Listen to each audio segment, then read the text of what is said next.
Good morning, students. Today I am going to explain chapter 12b Agriculture part 2 Cash crops. Cash crops are those crops which are grown by farmers to sell in the market.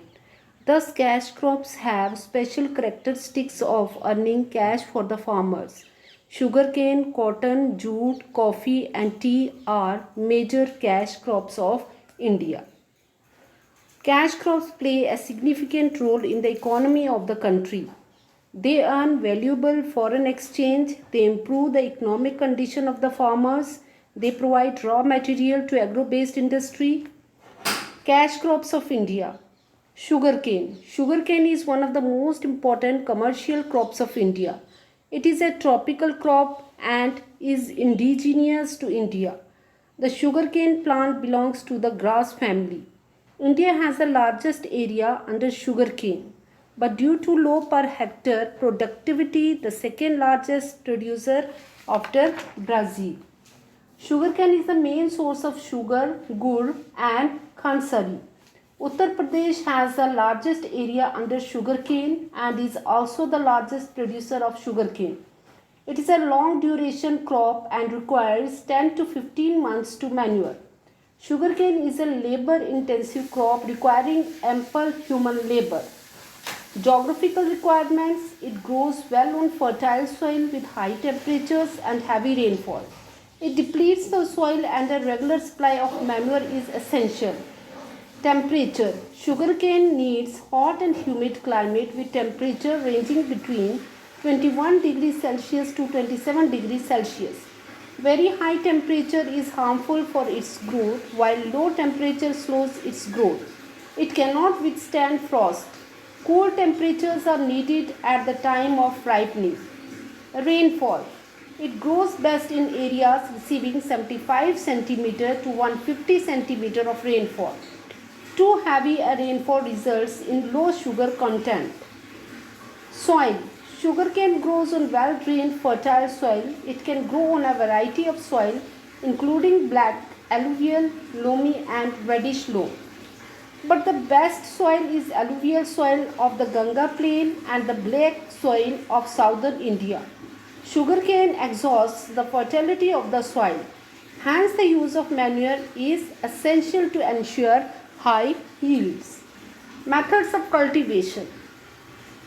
Sowing. In most of the states, sowing period is from January to April. The land is plowed to clear all vegetation as the crop exhausts the fertility of the soil. Heavy dose of manure is applied to the field. Commercial plantings are made from healthy canes by cutting the cane into 2 to 3 joints. These cuttings are known as sets. The sets are planted horizontally in furrows which are about 1 to 5 meter to 2 meter wide. Growth period. Though the plant begins to grow in about 2 weeks, but it requires 10 to 15 months to mature. Harvesting. The time of harvesting varies according to the type of sugarcane and the region where it grows. Harvesting is done before the cane begins to flower. The maximum concentration of sugar is at the base of the cane, and so the cane is cut at ground level. A machete is used to strip off the leaves and stern. These days, machines are also being used for harvesting the crop. Processing.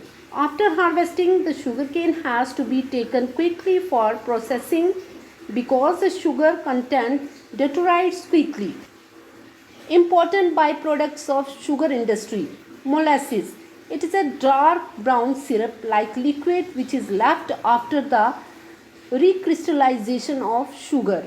It is used as organic fertilizers, cattle feed, fuel for mills, and as raw material in the manufacturing of paper, fiber board, and synthetic fibers, etc. Baggies. It is the crushed sugarcane after the juice has been extracted.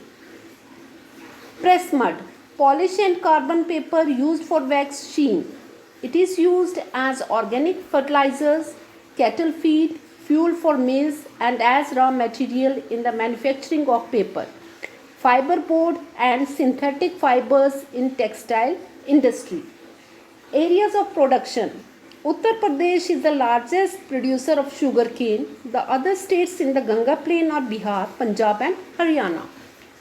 The important sugarcane producing states in peninsular India are Maharashtra, Karnataka, Tamil Nadu and Andhra Pradesh. Comparison between sugarcane cultivation in the northern and southern India. South India offers more favorable climatic conditions for the growth of sugarcane as compared to North India. In the northern plains of India, the summer temperature ranging from 30 degrees Celsius and drying scorching winds called Lu in May and June hamper the normal growth of the plant, whereas the temperature of South India remains below 27 degrees Celsius, which is favorable for the growth of the plant.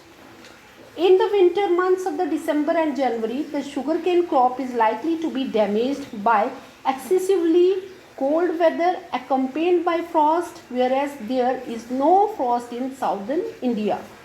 Due to favorable climatic conditions, the yield per hectare is high in southern India as compared to northern India. The cooperative movement has made great headway in the south than in the north.